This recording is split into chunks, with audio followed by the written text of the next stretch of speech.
அல்லாஹ் தஆலா இந்த சுவர்க்கம் நரகத்தை படைத்த பிறகு இந்த நரகத்தை படைத்து விட்டு ஜிப்ரீல் அலைஹிஸ்ஸலாம் அவர்களை அழைக்கிறான்.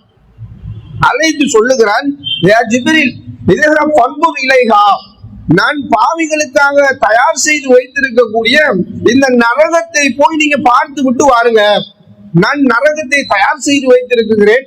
என்னை நம்பாதவர்களுக்காகவும் அநியாயம் செய்து இந்த உலகத்தில் வாழக்கூடியவர்களுக்காகவும் கொடூரமான தண்டனைகளை கொண்டு இந்த நரகத்தை நான் படைத்து வைத்திருக்கிறேன். இதை போய் நீங்கள் பார்த்து விட்டு வாருங்கள் என்று சொல்லி ஜிப்ரீல் அலைஹிஸ்ஸலாம் அவர்களை அனுப்பி விடுகிறார். ஜிப்ரீல் அலைஹிஸ்ஸலாம் அவர்கள் பார்த்து விட்டு வந்து சொல்லுகிறார்கள், வஇஸ்ஸத்திக, இறைவா உன்னுடைய கண்ணியத்தின் மீது சத்தியமாக, உன்னுடைய மகத்துவத்தின் மீது ஆணையாக, லா யஸ்மஉ பிஹா அஹதுன் இல்லா தகலஹா, யாராவது ஒரு மனிதன் இந்த நரகத்தை பற்றியும் அதில் உள்ள தண்டனையை பற்றியும் அறிந்து கொண்டான் என்று சொன்னால் தினமும் அல்லாஹ்விடம், யா அல்லாஹ் என்னை இந்த நரகத்தை விட்டு நீ பாதுகாத்து விடு என்று கேட்காமல் இருக்க மாட்டான். அந்த நரகத்தை விட்டு பாதுகாப்பு தேடிக்கொண்டே இருப்பான் என்று அல்லாஹ்வின் ஜிப்ரீல் அலைஹிஸ்ஸலாம் அவர்கள் சொல்லுகிறார்கள். அல்லாஹ் தஆலா மீண்டும் என்ன செய்கிறான், ஃபஹஃபஹா பிஷ்ஷஹவாத்தி, அந்த நரகத்துக்கு திரையிடுகிறான். ஆசைகளை கொண்டு, மனோ இச்சைகளை கொண்டு, விருப்பங்களை கொண்டு அந்த நரகத்தை திரையிட்டு விட்டு ஜிப்ரீல் அலைஹிஸ்ஸலாம் அவர்களிடத்தில் மீண்டும் சொல்லுகிறான், இப்ப போய் பார்த்து வாங்க, இப்ப போயிட்டு அந்த நரகத்தை நீங்க பார்த்து வாங்கன்னு சொல்லக்கூடிய நேரத்துல ஜிப்ரீல் அலைஹிஸ்ஸலாம் பார்த்து விட்டு வந்து மீண்டும் சொல்லுகிறார்கள், வஇஸ்ஸத்திக, யா அல்லாஹ் உன்னுடைய கண்ணியத்தின் மீது சத்தியமாக, லக்கத் ஹஷீது, நான் பயப்படுகிறேன். எந்த ஒரு மனிதனும் இந்த நரகத்தை விட்டு தப்பித்துக் கொள்ள முடியாதோ என்ற அளவுக்கு நான் பயப்படுகிறேன். அனைவரும் இந்த நரகத்துக்கு வந்துதான் போவார்களோ என்று நான் பயப்படுகிறேன். அந்த அளவுக்கு ஆசைகளாலும், மனோ இச்சைகளாலும், விருப்பங்களினாலும் இந்த நரகத்தை நீ திரையிட்டு வைத்திருக்கிறாய் என்று சொல்லி ஜிப்ரீல் அலைஹிஸ்ஸலாம் அவர்கள் அல்லாஹ்விடத்திலே கூறுகிறார்கள்.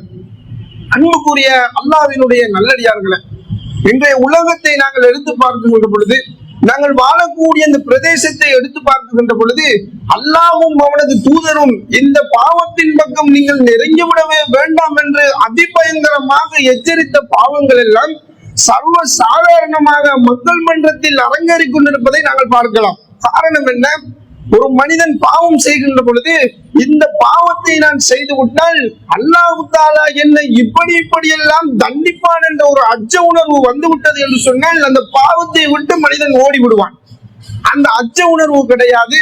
இந்த மனோ இச்சையின்படி இந்த உலகத்தில் நான் வாழ்ந்துவிட வேண்டும் என்ற ஒரு ஆசையோடு அநியாயம் செய்து கொண்டு, அக்கிரமம் செய்து கொண்டு, அல்லாஹ்வை பற்றிய பயம் இல்லாமல், அவனுடைய தண்டனையின் அச்சம் இல்லாமல் வாழ்ந்து கொண்டிருக்கின்றோம் என்று சொன்னால், இன்று எங்களுடைய மனோ இச்சையையும் நாங்கள் நிரப்பக்கூடிய இந்த ஆசைகளையும், எப்படியாவது இந்த உலகத்தில் நான் பணக்காரனாக ஆக வேண்டும் என்று நாங்கள் செல்லக்கூடிய இந்த ஹராமான வழியும், நாளை நரகத்தினுடைய திறவுகோலாக, நரகத்தில் அல்லாஹ் தஆலா வைத்திருக்கக்கூடிய அந்த திரைக்கு திறப்பாக வந்து எம்மை அல்லாஹ் தஆலா நரகத்துக்குள் போட்டு விட்டார் என்று சொன்னால் அதனுடைய தண்டனை எம்மால் தாங்கிக் கொள்ள முடியுமா?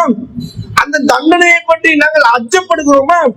அந்த தண்டனையை பற்றி நாங்கள் விளங்கி வைத்திருக்கிறோமா? அல்லாஹ்வினுடைய தூதரவர்கள் சொன்னார்கள், இந்த உலகத்துல யாராக இருந்தாலும், எந்த அளவுக்கு ஒரு பலசாலியாக இருந்தாலும் சில விடயங்களை கண்டவுடனே நடுக்கி விடுவார்கள். அதிலே ஒன்றுதான் இந்த நெருப்பு. அதி பயங்கரமான ஒரு ஆபத்தான ஒரு விடயம்.